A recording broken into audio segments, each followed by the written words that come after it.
രാത്രിയിൽ മാത്രം പ്രവർത്തിക്കുന്ന സ്ഥാപനം. ജീവനക്കാരെല്ലാം സ്ഥാപനം പ്രവർത്തിക്കുന്ന ബഹുനില കെട്ടിടത്തിൽ തന്നെ താമസം. പുറമേയുള്ള ആരുമായിട്ടും അധികം ബന്ധമില്ല. ജോലി ചെയ്യുന്നവരെല്ലാം അന്യസംസ്ഥാനക്കാരാണെന്നും രാത്രിയിൽ മാത്രമാണ് ഇവിടെ പ്രവർത്തനം നടക്കുന്നതെന്നും തദ്ദേശവാസികൾ പോലീസിനെ അറിയിച്ചതോടെ തൂഫാൻ ടീമിന്റെ നിരീക്ഷണത്തിലായി കേന്ദ്രം.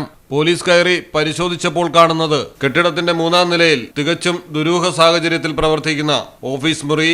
50 കമ്പ്യൂട്ടറുകൾ, തത്സമയം 18 പേർ ജോലി ചെയ്യുന്നു. പ്രവൃത്തി പരിശോധിച്ചപ്പോൾ സംഭവം ലോൺ ആപ്പ് തട്ടിപ്പ്. ജീവനക്കാർക്ക് ശമ്പളം 15,000 രൂപ. ഒരാളെ തട്ടിപ്പിൽ വീഴ്ത്തിയാൽ 1000 രൂപ ശമ്പളത്തിൽ അധികം ലഭിക്കും. ഈ വിധം 10,000-40,000 രൂപ മാസം സമ്പാദിച്ചു കൊണ്ടിരുന്നവരാണ് ജീവനക്കാരിലേറെയും. ലോണാപ്പ് വഴി കോടികളുടെ തട്ടിപ്പ് നടത്തി വന്ന സംഘമാണ് തലസ്ഥാനത്ത് പിടിയിലായിരിക്കുന്നത്. ശ്രീകാര്യത്ത് പ്രവർത്തിച്ചിരുന്ന കമ്പനിയാണ് വിവിധ രാജ്യങ്ങൾ കേന്ദ്രീകരിച്ച് ലോണാപ്പ് തട്ടിപ്പ് നടത്തുന്നതിന് തിരുവനന്തപുരം കേന്ദ്രമാക്കിയത്.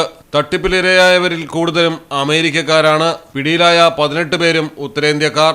റെയ്ഡ് വിവരമറിഞ്ഞ് ജീവനക്കാരിൽ ഒരാൾ വിമാനത്താവളം മുഖേന രക്ഷപ്പെടാൻ ശ്രമിച്ചെങ്കിലും പോലീസ് സാഹസികമായി പിടികൂടി. എന്നാൽ പ്രധാന പ്രതിയെ ഇതുവരെ പിടികൂടാനായിട്ടില്ല. ഉത്തരേന്ത്യയിൽ പ്രവർത്തിക്കുന്ന വിവിധ ലോണാപ്പ് കമ്പനികളുടെ കെണിയിൽ വീണ് നിരവധി പേരാണ് കേരളത്തിൽ ആത്മഹത്യ ചെയ്തിരുന്നത്. എന്നാൽ ആദ്യമായാണ് ഒരു ലോണാപ്പ് കമ്പനി കേരളത്തിൽ തന്നെ പ്രവർത്തിക്കുന്നതായി കണ്ടെത്തുന്നത്. പിടികൂടിയ ജീവനക്കാരെ വിശദമായി ചോദ്യം ചെയ്യുന്നു. മലയാളം ടെലിവിഷൻ, തിരുവനന്തപുരം. നിങ്ങൾക്ക് എത്ര പേർക്കറിയാം നിങ്ങളുടെ കുഞ്ഞിന്റെ ആദ്യ കാതുകുത്ത് പവൻ ഗോൾഡിൽ തികച്ചും സൗജന്യമാണെന്ന്? പവൻ ഗോൾഡ് തിരൂർ.